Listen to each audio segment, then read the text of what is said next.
Bismillah walhamdulillah wassalatu wassalamu ala rasulillah wa alihi wa sahbihi wa mawala. La hawla wa la quwwata illa billahil aliyyil azim. Rabbi syrah lana sudurana wa yassir lana umurana birahmatika ya arhamar rahimin. Uhayyikum bitahiyatil Islam. Assalamualaikum warahmatullahi wabarakatuh.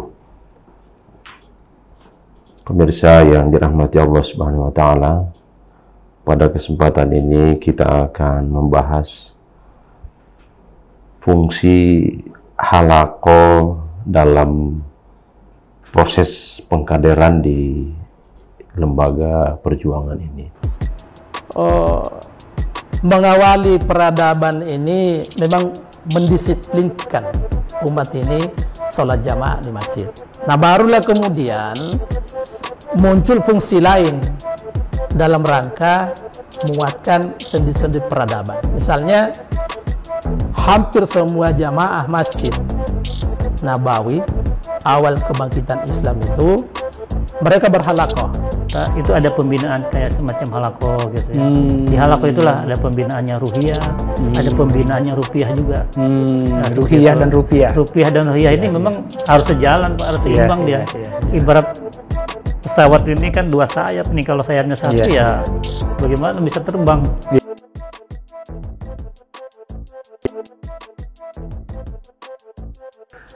Seperti yang kita ketahui bahwa Hidayatullah ini setelah menetapkan visi besarnya, yaitu membangun peradaban Islam, untuk mencapai visi tersebut, maka misi yang harus dilakukan lebih awal adalah mencetak kader yang berkualitas.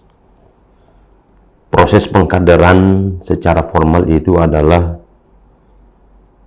melalui daurah marhalah ula, kemudian setelah marhalah harus mengikuti kegiatan halaqah, begitulah seterusnya. Setelah selesai halaqah ula, dia mengikuti jenjang berikutnya, marhalah wusta dan halaqah wusta, marhalah ulia dan halaqah ulia. Di dalam kegiatan halaqah ini, intinya sebenarnya di sana adalah bagaimana agar seluruh kader ini benar-benar berproses dalam ruang lingkup tarbiyah, di mana landasan tarbiyah kita dalam surah Al-Jum'ah, Allah Subhanahu wa taala berfirman, "Huwallazi ba'atsa fil ummiyina rasulan minhum yatlu 'alaihim ayatihi wa yuzakkihim wa yu'allimuhumul kitaba wal hikmah wa in kanu min qablu lafi dhalalin mubin." Dari ayat ini bahwa inti dalam tarbiyah itu adalah yang pertama tilawah, yang kedua adalah tazkiyah, dan yang ketiga adalah ta'lim. Nah, inilah yang ditata sedemikian rupa dalam proses marhalah dan halaqah itu. Nah, di dalam halaqah ini yang akan memastikan bagaimana kualifikasi seorang kader itu akan dibentuk, diformat sedemikian rupa, diantar untuk menjadi kader yang berkualitas. Nah, kewajiban untuk berhalaqah ini, di samping memang itu adalah ruang utama untuk kita belajar, menambah wawasan, ya, juga dipastikan wawasan yang bertambah ini tidak sekedar dalam arti teori dan pemahaman, akan tetapi kader-kader harus bisa dipastikan dalam posisi menikmati penerapan nilai-nilai Islam itu. Jadi kader itu tidak cukup hanya sekedar memahami ajaran-ajaran Islam ini, akan tetapi dia akan dipandu oleh seorang murabbi yang memang sudah dipersiapkan secara khusus untuk bisa mengamalkan nilai-nilai Islam secara utuh. Nah, contoh konkret misalnya di dalam fungsi halaqah itu, yang pertama adalah sebagai sarana mu'akhah, yaitu bagaimana mereka diantar untuk bisa bersaudara, bisa merasakan persaudaraan seorang muslim yang digambarkan oleh Allah dalam Al-Quran itu, innamal mu'minuna ikhwah, dalam surah Al-Hujurat itu ayat 10, bahwa sesungguhnya hanyalah orang mukmin itu bersaudara. Ayat ini jelas. Kata innama itu menurut mufassir, innama tufidul hasar. Ini adalah suatu pembatasan, penegasan yang dibatasi. Sesungguhnya hanyalah, artinya di luar dari itu tidak termasuk.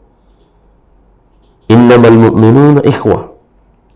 Berbicara orang beriman itu ya bersaudara. Kalau tidak bersaudara, dia tidak termasuk orang yang beriman. Nah, ini diantara yang harus dipastikan, bahwa kader-kader yang ikut dalam aktivasi halaqah itu benar-benar dia merasakan adanya suasana persaudaraan itu.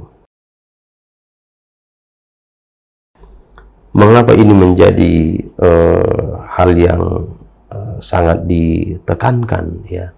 Yang pertama memang perintah dari Allah Subhanahu wa Ta'ala dalam ayat tadi, dan yang kedua memang fakta sejarah bahwa tidak ada cerita kebangkitan Islam itu tanpa adanya ukhuwah.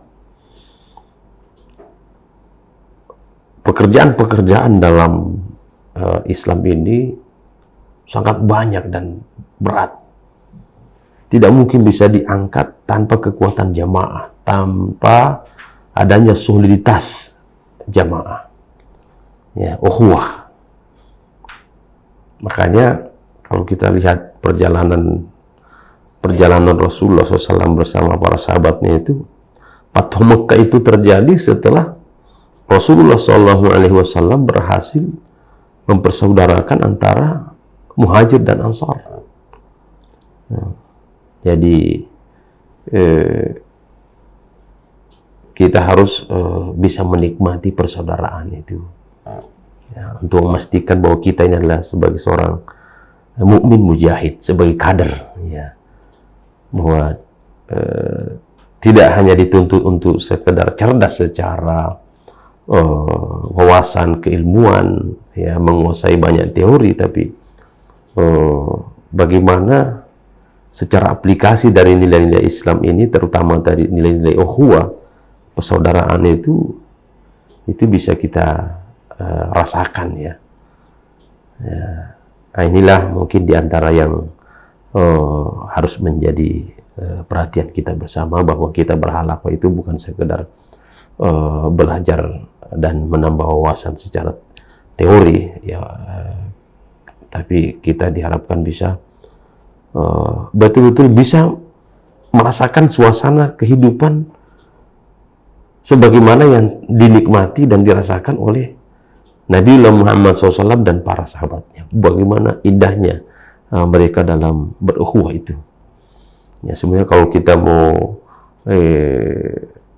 angkat contoh-contoh persaudaraan para sahabat itu, Masya Allah, luar biasa, ya. Ya, bahkan tingkatan-tingkatan ukhuwah itu kan ada namanya al-ithar, ya, mengutamakan orang lain meskipun dirinya sendiri butuh. Oh, itu luar biasa. Itu tingkatan-tingkatan ukhuwah dalam Islam. Jadi tahapan-tahapannya itu nanti mungkin di lain kesempatan kita bisa bahas, ya, bagaimana ukhuwah itu, hakikat daripada ukhuwah dalam Islam itu. Demikian yang dapat kami sampaikan. Wallahu a'lam bishawab. Assalamualaikum warahmatullahi wabarakatuh.